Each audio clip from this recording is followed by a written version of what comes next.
Hello, friends, and welcome back to Malicious Compliance Stories. I can't imagine screaming that much over ice cream. Another crazy customer decided to ruin the cashier's day. So don't forget to subscribe to our channel if you're new here and turn on notifications so you don't miss a new video every single day. Here we go. On my last day, a man doesn't believe I'm the manager on duty. This was a long time ago. I was around 21, petite and pretty. This is the only excuse I have for his reaction.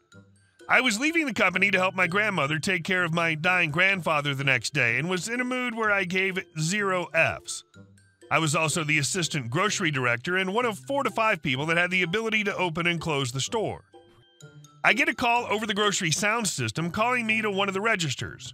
I just finished unloading a truck. It was around 9 p.m. It took me a minute to get to the front, but it couldn't have been much more than 5 minutes.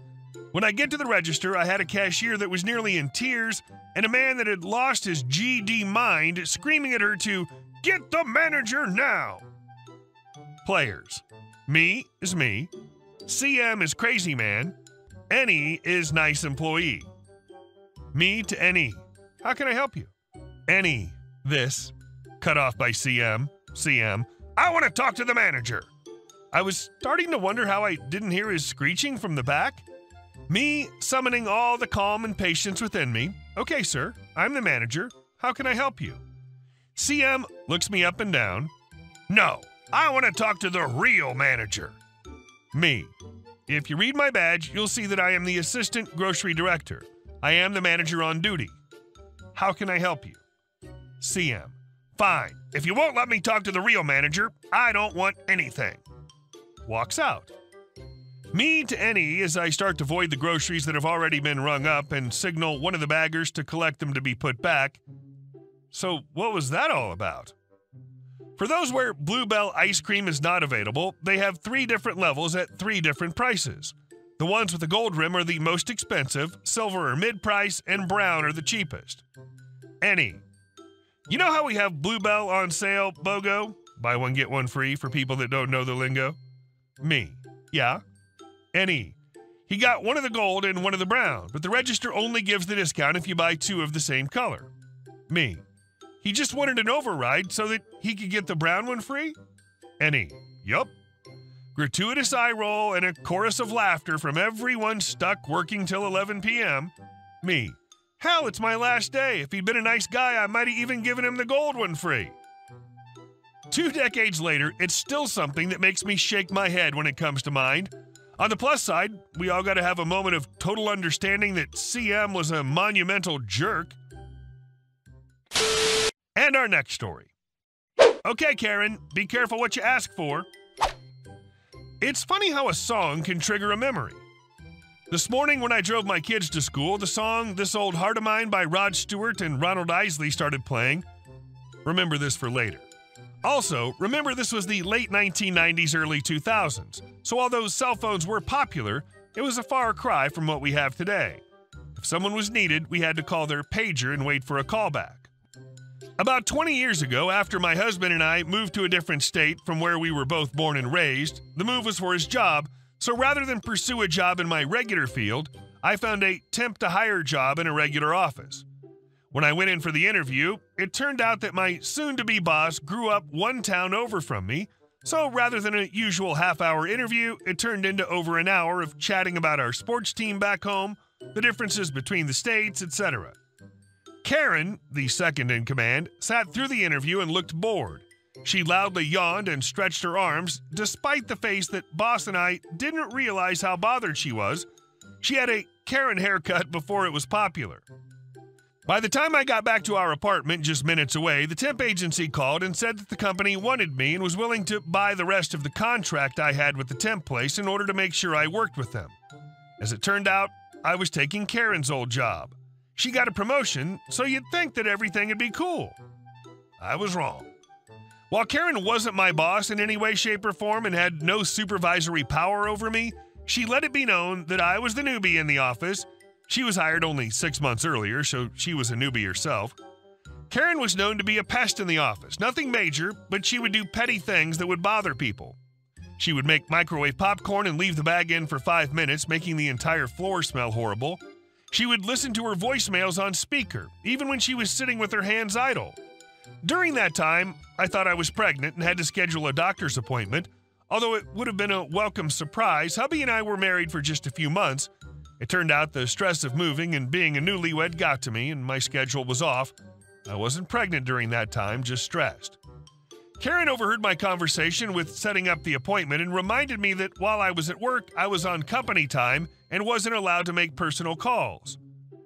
Fans of The Office will understand this. The floor plan was just like Dunder Mifflin, very open, and you could hear everyone's conversation during the day. It became a usual den of white noise with everyone talking quietly. Basic common sense. Boss was fantastic. He had a great sense of humor and was super friendly. I remember one day I walked back to my cube from the fax machine. He cranked up the small radio he had in his corner cube. This old heart of mine rang throughout the office, and as he turned around, he saw me, then took me in his arms and we danced.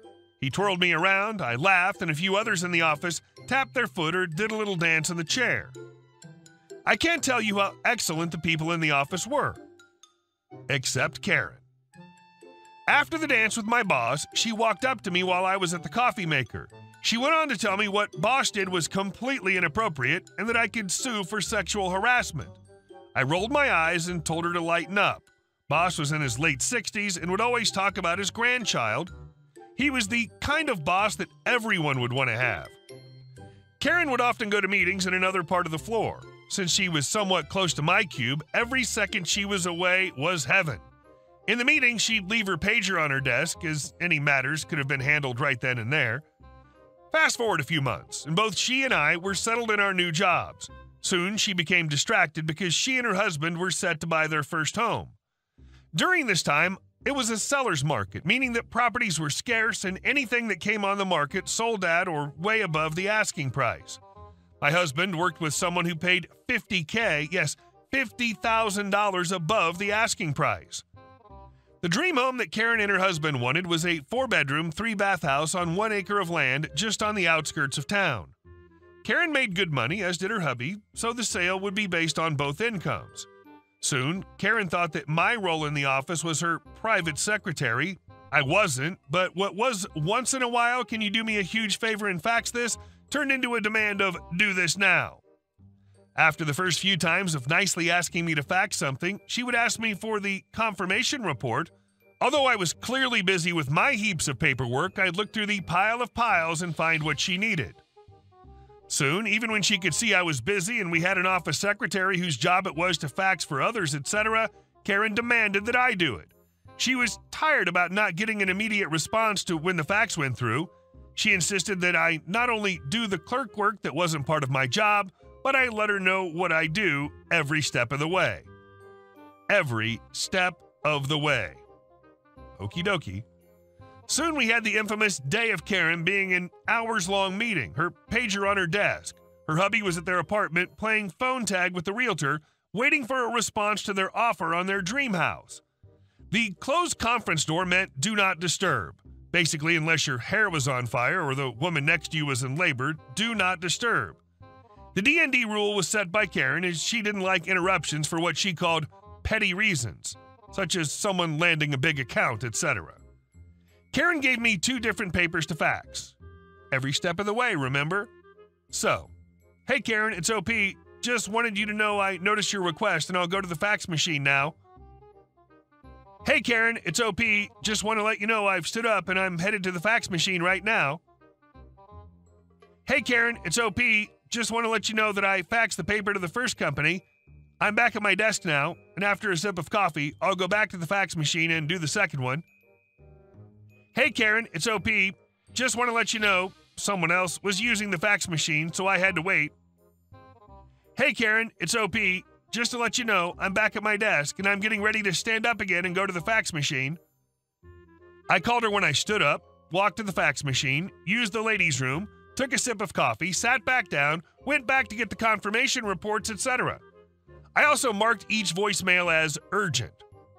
Her voicemail box was soon full, and there was no way of her hubby to get through to her for her to okay the final offer to the house, which was higher than the asking price.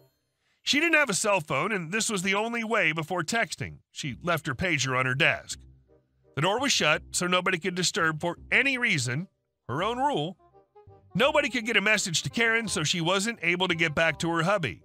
Someone else bought the house, and although I wish I could say it was my hubby and me, Karen and her hubby were devastated.